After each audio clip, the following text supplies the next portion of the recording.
The modern housing market has completely collapsed for the average buyer. The median home now costs over 7 times the median income.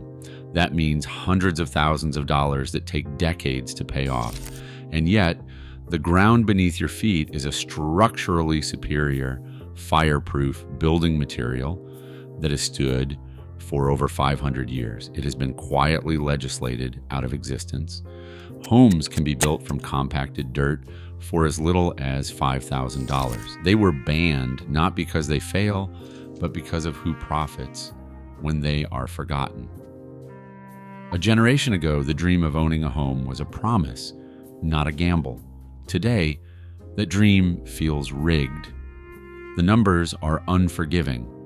The median home price in the United States now stands at $412,000, while the median household income is just $74,580. That is a price-to-income ratio of 5.5, almost double what economists once called the danger zone.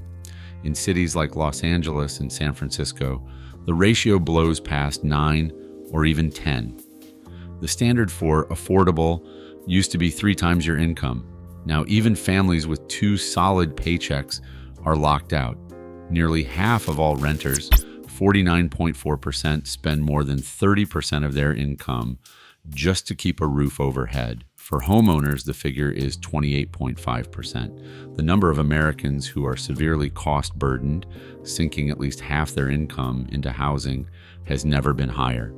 That is 22.7% of renters and 5.5% of owners, millions of households, one missed paycheck away from eviction or foreclosure. The crisis is not just about prices on paper. It is about food insecurity, medical bills, and the quiet panic that comes from watching every dollar disappear into rent or mortgage payments. The roots of this crisis run deep. Over the past 5 years, home prices have risen 40% faster than wages. Investors now buy up 1 in 5 homes, pushing prices even further out of reach. New construction can't keep up, strangled by zoning laws, material costs, and a system that rewards scarcity. Even in rural areas where the price-to-income ratio dips closer to 3.5, supply is so thin that bidding wars break out over trailers and fixer-uppers. These numbers aren't just statistics, they are a verdict. The system is designed to keep you paying, not to help you own. It's a market where the average American is forced to choose between lifelong debt or lifelong rent. And all the while, the most abundant building material on earth, the very dirt beneath our feet, remains locked out of the equation by regulations and red tape. The promise of alternatives lingers just out of reach, raising a question that refuses to go away. If affordable, durable, and sustainable homes are possible, why are they so hard to build? 600 years ago, armies marched along the Great Wall of China, protected by walls built from nothing more than compacted earth, sand, and stone. Those same rammed earth battlements, some dating back to the Ming Dynasty, still rise from the hills, battered by centuries of siege, monsoon, and frost. In southern Spain, the Alhambra's iconic towers rest on foundations of tapial, a North African rammed earth technique. 7 centuries have passed since the Nasrid sultans first walked those halls, yet the walls remain, their earthen cores outlasting revolution, bombardment, and earthquake. The story repeats itself across continents.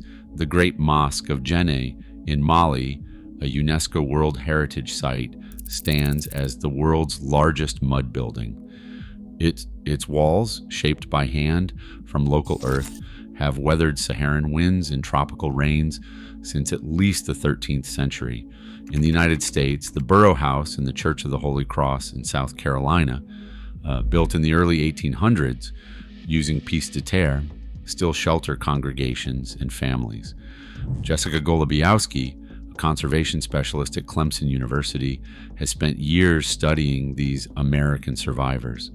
Her analysis of the Burrow House walls revealed a matrix of sand, silt, and clay compacted in 2-foot thick lifts and stabilized with lime.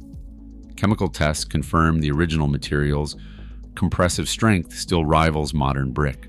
Unlike concrete, which crumbles under water and time, these earthen walls resist rot, termites, and fire.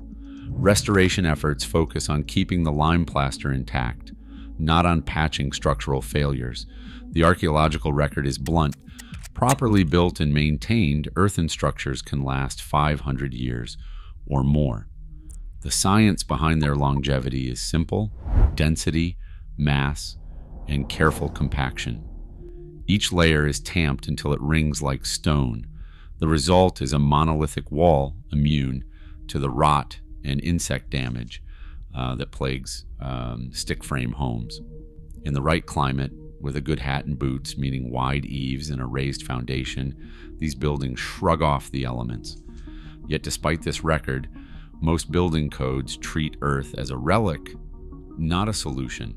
The evidence is there, written in centuries of standing walls and the forensic reports of modern conservationists. If dirt can stand for 500 years, why do our homes fall apart in 50? The answer lies not in the material, but in the systems that decide what counts as a real house. Stack up the receipts, and the numbers do not lie. For the price of a single month's rent in most American cities, you can buy the raw materials to build a 600 square foot shell, walls, foundation, and roof deck using nothing but dirt, straw, and a handful of rented tools. Start with soil, 50 tons, often free if you are digging on site, or about $1,000 delivered. Straw for binding runs $200, and natural plasters, lime, clay, or sand add another $500. Gravel for drainage, $400. Tarps, wheelbarrows, tampers, shovels, another $700, and a rented mixer might cost $500 for the duration. If you are using earth bags, add $1,500 for tubular bags and barbed wire. Rammed earth forms or cob mixing tools fall in the same range. All in, the material and tool bill lands between $4,000 and $7,000 for a basic shell. Labor? That is sweat equity, a couple of friends, a summer off, and 1,500 hours of tamping, hauling, and stacking. No contractors, no architects, and no supply chain markups. The only real variable is compliance. As soon as you try to build legally, the price doubles or triples. The engineer stamp, soil tests, plan revisions. Suddenly, your $5,000 dirt home is a $50,000 code-compliant project. But for those who build off-grid or in counties where the code is just a rumor, the $5,000 shell is not a fantasy. It is a documented reality, proven by do-it-yourself builders from New Mexico to rural England. The catch: the moment you want running water, grid power, or an address, the system clamps down.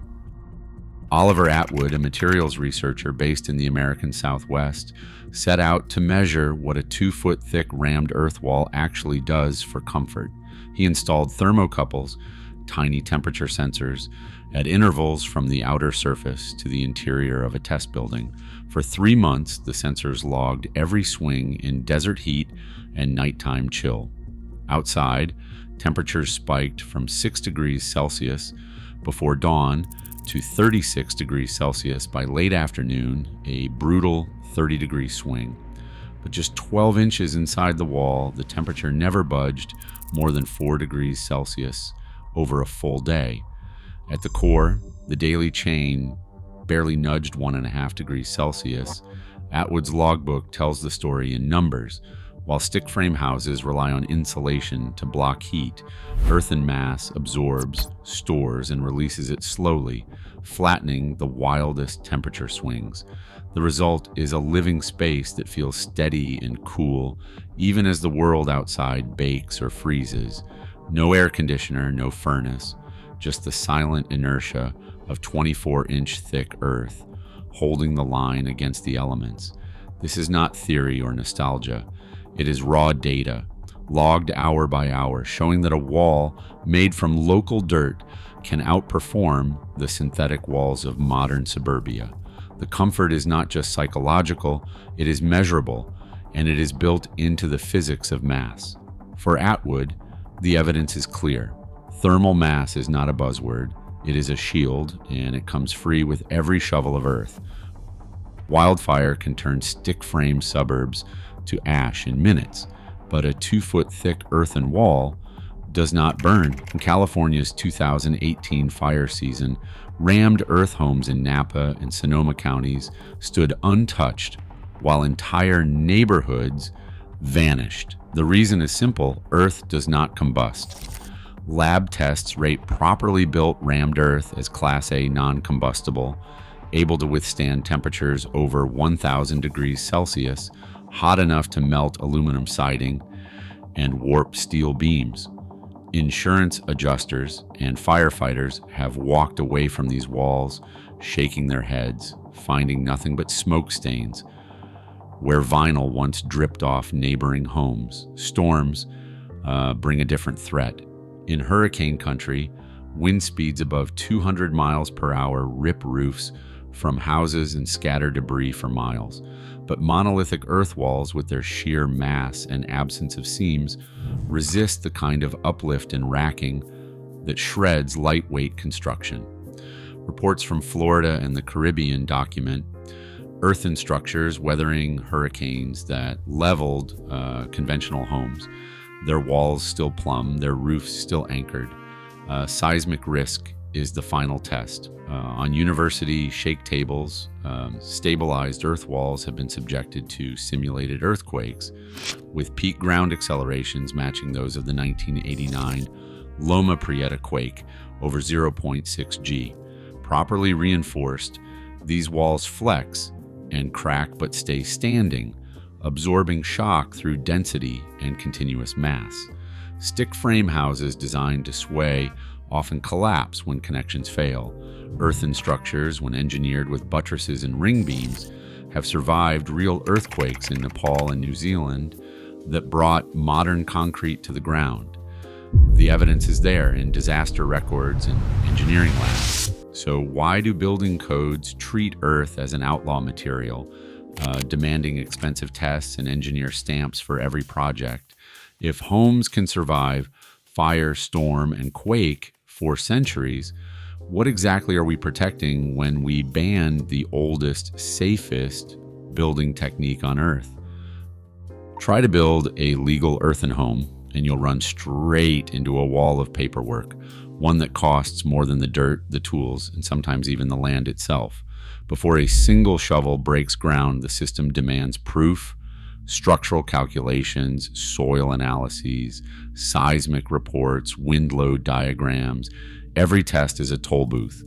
A structural engineer must sign off on the plans, often at a price of $5,000 to $15,000 for a single family house. That's just the beginning. Lab tests for compressive strength, moisture content, and compaction run another $1,000 to $5,000. Some counties require geotechnical reports, adding thousands more. Each revision triggers new fees, new delays, and more back and forth, with inspectors who may have never seen a cob wall or a rammed earth form outside of a textbook. One engineer, hired for a permitted earth bag build, rattled off the checklist: ASTME 2392 for wall strength, ASTMD 698 for soil compaction, ASTMC 150 for cement content, and local seismic code compliance. The price for legitimacy can exceed $20,000 before the first bag is filled. Even after passing every test, approval hangs on a single professional's willingness to stamp the plans. If they hesitate, the project stalls or dies. The code does not ban earthen homes outright, it just makes them so expensive to certify that only the wealthy or the stubborn can afford to try. How did a building method that stood for centuries become a privilege reserved for those who can pay for paperwork? Buried in the public record, The real shape of the building code emerges not as a neutral referee, but as a rule book written in the language of industry. The American Concrete Institute and the National Association of Home Builders, two of the biggest trade groups in construction, file hundreds of pages of comments and proposals each cycle with the International Code Council. In a 2021 filing with the International Code Council, the Portland Cement Association recommended that all wall systems intended for habitable structures must demonstrate minimum compressive strengths equivalent to standard reinforced masonry, a clause that quietly sidelines most earthen techniques, which rely on mass rather than steel. The phrase "deemed to comply" appears again and again. If your material is not on the list, you are not building unless you can pay for an engineer to prove it is safe. Lobbying records show these groups spend millions of dollars each year shaping the standards. The National Association of Home Builders 2022 disclosure lists $2.5 million spent on housing policy and code development. Yet, in the International Code Council's public comment archive, there are no direct attacks on earthen construction, just a relentless push for higher performance benchmarks, more testing, and more paperwork, all favoring materials that can be branded, bagged, and sold at scale. The result, municipalities point to the code and deny permits for earthen homes, not because the material failed, but because it never even made the list. For every trade group filing, there is a builder or homeowner forced to swallow the cost of compliance or abandon the project entirely. The system does not have to say no outright, it just prices alternatives out of existence. A single letter from the city can end months of planning in an instant. A permit application was stamped denied. The cited clause was Section R104.11, Alternative Materials, Design and Methods of Construction and Equipment. A memo dated March 12, 2024, spelled it out. Earthen wall systems are not recognized as compliant under current municipal code, and an engineer's certification is required for further consideration. For the applicant, it is more than a setback. It is a wall of bureaucracy, built brick by brick out of technicalities and legal disclaimers. The building official's signature at the bottom carries the weight of the system. No explanation, no appeal, just a reference to a rule book written for concrete and lumber. The dream of a $5,000 home was crushed by a few lines of legal jargon. Across town, the same official green lights another stick frame build, no questions asked. The difference is not safety, it is what the code chooses to recognize and who gets to decide what counts as a home. In one county, known for progressive building policies, a permitted earthen home stands as proof that compliance is not impossible, it is just rare. The builder, armed with a stamped set of plans and a permit number 20231174, navigated a maze of paperwork and inspections. The process cost $7,200 in total fees, from soil tests to structural review, and stretched over 9 months from application to final sign-off. Every stage required documentation, compaction reports, seismic calculations, and wind load diagrams. Yet the finished home stands solid, a 900 square foot rammed earth shell, legal, insurable, and connected to the grid. This is not a backwoods hideout or an off-grid experiment. It is a code-approved, habitable dwelling, built with local soil and sweat, sitting quietly between stick-frame neighbors. The success did not come cheap or easy, but it proves there is a pathway, buried under forms and fees, but real. The system can say yes if you are willing to pay for the privilege. Miles from the nearest paved road, a homesteader named Eli decided to stop waiting for permission. With $4,700 in savings, a borrowed cement mixer, and a pickup truck loaded with tarps, straw, and salvaged windows, Eli started building a house out of the ground itself. The receipts tell the story. $1,200 for soil delivered from a nearby ranch, $250 for straw, $600 for lime and sand to make the plaster, $400 for gravel, and $700 for tools and tarps. The rest was sweat, 1,500 hours of tamping, hauling, and shaping walls by hand. The build diary reads like a stubborn love letter to autonomy: no mortgage, no contractors, no architect, and no permit. Every day brought the risk of a county inspector showing up or a neighbor's call to code enforcement, but Eli pressed on. The shell went up in 4 months. It stands now as proof, however quiet, that the system's refusal to recognize earthen homes has not stopped people from building them. For every official denial, there is a story like this, written in dirt and defiance. Today, building with earth isn't a technical impossibility, it's a bureaucratic one. As codebooks balloon and permit fees soar, the cheapest, safest, and most resilient material on the planet is sidelined, not by engineering, but by profit-driven gatekeeping.